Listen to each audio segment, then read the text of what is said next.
सनातन धर्म डायरीज़ में आपका स्वागत है। आज मैं आपको पूज्य प्रदीप मिश्रा पंडित जी के अनुसार पूरी धनतेरस की पूजा विधि और सामग्री शुभ मुहूर्त बताने में जा रही हूँ। तो चलिए, 10 नवंबर को धनतेरस पड़ रहा है। आप लोगों को धनतेरस की हार्दिक शुभकामनाएं। धनतेरस वाले दिन प्रातःकाल उठकर आप स्नान आदि करके घर को पूरा साफ सुथरा कर लीजिए। उसके जो धनतेरस की पूजा होती है वो सायंकाल में होती है, शाम के समय होती है। जिस स्थान पे आपको पूजा करनी है उस स्थान को अच्छे से साफ़ सुथरा कर लें। देसी गाय के गोबर को से वहाँ पे लीप दें। यदि आप गोबर से नहीं लीपना चाहते हैं तो गंगा जल से वहाँ पे छिड़काव कर लें। अच्छे से उसकी साफ़ सफाई करके गंगा जल छिड़काव कर लें। उसके बाद जो चौक बनती है वो बनाइए। आटे और हल्दी से चौक बनाई जाती है। चौक पूरा जाता है तो बहुत अच्छी बनती है वो। और जो आटा होता है वो माता लक्ष्मी, जो आटा होता है वो समृद्धि का प्रतीक होता है। जो हल्दी होती है माता लक्ष्मी की प्रतीक होती है। तो ये आप करिए। उसके बाद एक पाटा लीजिए, वहाँ पे रख दीजिए। उसमें एक लाल साफ़ सुथरा वस्त्र बिछाइए। बिछाने के बाद एक थाली लीजिए। थाली में रोली से स्वास्तिक बनाइए। स्वास्तिक का निर्माण करिए। सिक्के ले लीजिए। आप सिक्का ले लीजिए चांदी का। चांदी का ना हो तो आपको नॉर्मल कॉइन आप ले सकते हैं। 1 का, 2 का, 5 का, 10 का, आपको जैसा सूटेबल लगे आप वो सिक्का ले सकते हैं। उसको आप जहाँ पे आपने बीचों बीच में जो थाली में स्वास्तिक बनाया है उसको वहाँ पे रख दें। उसका 7 आटे के दिए बनाइए जो कि लंबी बाती वाले होने चाहिए। और एक तेल का दिया अलग है और वो जो 7 दिए बन रहे हैं वो अलग हैं। इसके बाद और जो तेल का दिया है आप अपने हाथ के राइट साइड में रख दीजिए और सिक्के का जो है वो लेफ्ट रहेगा, आपका राइट साइड रहेगा। आप तेल के दिए को वहाँ पे रख दीजिए। उसके बाद जो 7 दिए हैं वो आप उसके सिक्के के राइट साइड पे रख दीजिए।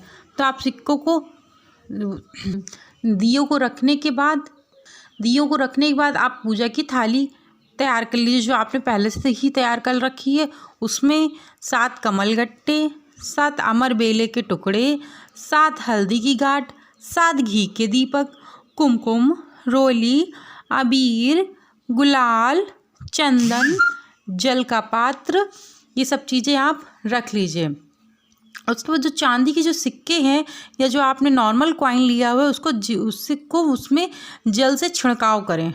उसके बाद दोनों सिक्कों को उठा लें, उसमें रोली लपेट दें और थाली में रख दें। मतलब रोली लपेट के आप थाली में फिर उसी स्थान पर रख दीजिए।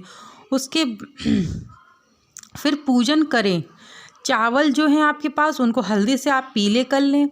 उसके बाद माता लक्ष्मी का पूजन प्रारंभ करें। जो 7 अमर बेल लिए हैं उनको आप वहाँ समर्पित करें। समर्पित करते समय आप ये बात अवश्य बोलें, हे माता लक्ष्मी, जिस तरह से जो अमर बेला की जो लड़ है, अमर बेला के जो टुकड़े हैं वो बिना ही जल के छिड़काव किए, बिना ही जल के फलते फूलते रहते हैं, उसी प्रकार से आप हमारे घर में विराजमान होइए और सुख समृद्धि दीजिए, वैभव दीजिए। उसके बाद आप जो कमलगट्टे हैं 7 उनको माता लक्ष्मी सिक्के वाले स्थान पे समर्पित करें।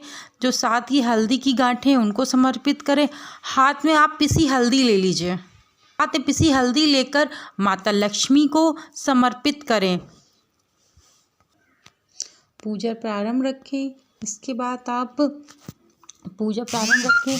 गणेश जी का भी स्मरण करते जाए। रिद्धि सिद्धि के दाता गणेश महाराज, आप हमारे यहाँ माता लक्ष्मी को लेकर, कुबेर भंडारी को लेकर, नारायण को लेकर सदा विराजमान रहें। माता लक्ष्मी का स्मरण कर, भोलेनाथ का स्मरण करें, भगवान गणेश का स्मरण करें और चावल छोड़ते जाएं। चावल पूर्ण होने छोड़ दें। पूजा पूर्ण हो जाए तब माँ हम आपके पुत्र हैं, आप हमारे घर का रास्ता भूल गई हैं। बहुत कष्ट है, बहुत दुखी हैं। शिव पर भरोसा करके भगवान शंकर का अनुमोदन करें। हे माँ, आप हमारे घर के रास्ते को भूल गई हो क्या?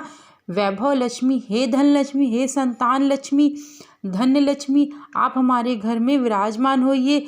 दिए जो प्रज्वलित किए हैं उससे माता लक्ष्मी की आरती कीजिए। इसके बाद माता लक्ष्मी को भोग लगाइए। भोग लगाने का आप भोग में कुछ भी लगा सकते हैं घर में। अगर आपके पास मिठाई ना हो, यदि आपने मीठा नहीं बनाया हो तो आप शक्कर से भोग लगा दीजिए, मिश्री से भोग लगा दीजिए। कोई किसी भी वस्तु, किसी भी चीज़ से आप मीठे में भोग लगा सकते हैं और माता लक्ष्मी को